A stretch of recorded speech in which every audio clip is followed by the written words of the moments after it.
نے جناب ریونت ریڈی صاحب اور ان کی پارٹی کو اقتدار دیا ہے، ہم اس کا احترام کرتے ہیں اور ہم امید کرتے ہیں کہ وہ اچھی طریقے سے جو عوام کو وعدے کیے اس کو پورا کریں گے۔ مجھے یقین ہے کہ ان وعدوں کو پورا کریں گے، اور میں محترم وزیر اعلیٰ کو یہ بات بتانا چاہتا ہوں کہ آپ کے پاس 5 سال کا مینڈیٹ ہے، آپ اطمینان سے آرام سے اپنا کام کریے، اور ہم بھی اپنی طرف سے آپ کو پورا تعاون دیں گے تاکہ تلنگانہ اور مضبوط ایک ریاست بن سکے۔ ہماری یہ کوشش ہوگی کہ تلنگانہ میں جو امن برقرار ہے پچھلے 10 سال سے، انشاءاللہ تعالیٰ اس امن کو ہم کو اور مضبوط کرنا ہے، اور ایک بات یاد ہم سب کو رکھنا ہے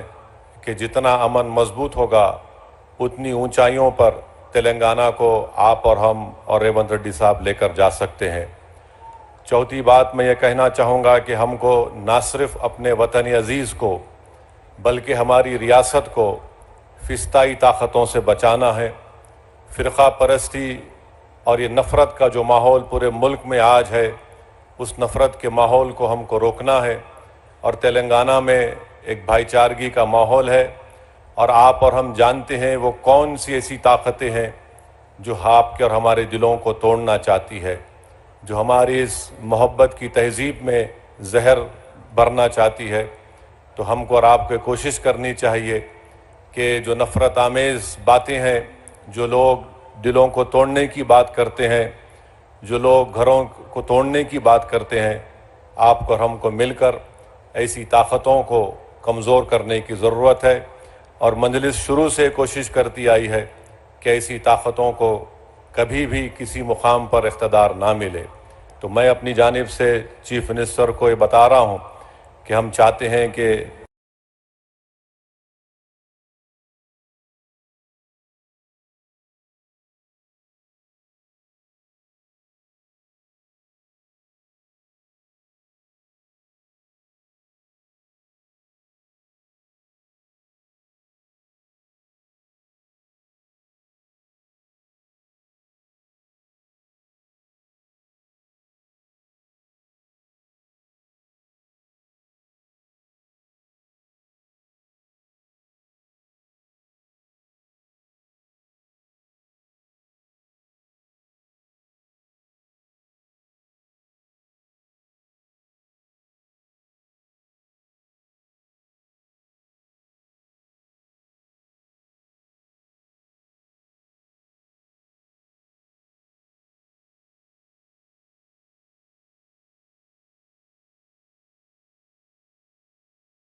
ٹینک کا بھی انوگریشن کرنا ہے، تو میں نے ان سے گزارش کی کہ وہاں پر میرالم ٹینک کے اوپر ایک برج کی بہت ضرورت ہے۔ ہم لوگ تو نہرو زو سے آرام گھر تک ایک فلائی اوور بن رہا ہے، مگر یہ برج کی ضرورت ہے، تو الحمدللہ ابھی سی ایم صاحب مجھے بتائے ہیں کہ انہوں نے اس کی ٹیکنیکلی منظوری دی ہے، اور انشاءاللہ تعالی وہ برج کا بھی عنقریب میں حکومت کی طرف سے اس کو منظوری مل جائے گی۔ میں چیف منسٹر صاحب کا شکریہ ادا کرتا ہوں، اور راستے میں نے سی ایم کو بتایا کہ ہم کو یہاں پر جو حیدرآباد شہر ہے، حیدرآباد کا دل یہ علاقہ ہے، یہاں پر ہم کو عثمانیہ ہاسپٹل ایک نیا بنانے کی ضرورت ہے۔ تو میں پھر سے سی ایم صاحب کے درمیان میں، عوام کے درمیان میں کھڑے ہو کر آپ تمام کی طرف سے یہ گزارش کروں گا کہ عثمانیہ ہاسپٹل کی ایک نئی بلڈنگ بنائی جائے، اور جو جیل ہمارے پاس ہے چنچرگوڑا کی جیل، وہ اب شہر میں آ چکی ہے۔ اگر حکومت اس کو شہر کے باہر کسی جگہ پر منتقل کرے اور اس جیل چنچرگوڑا کی زمین کو وہاں پر کے جی سے پی جی کیمپس ایک بنائیں گے، تو اہلیان حیدرآباد کے پارلیمانی حلقے کے لوگوں کو ایک بہت بڑا اس سے فائدہ ہوگا، اور ہمارے اس پیٹلا برج پر ایک سٹی آرم ریزرو ہے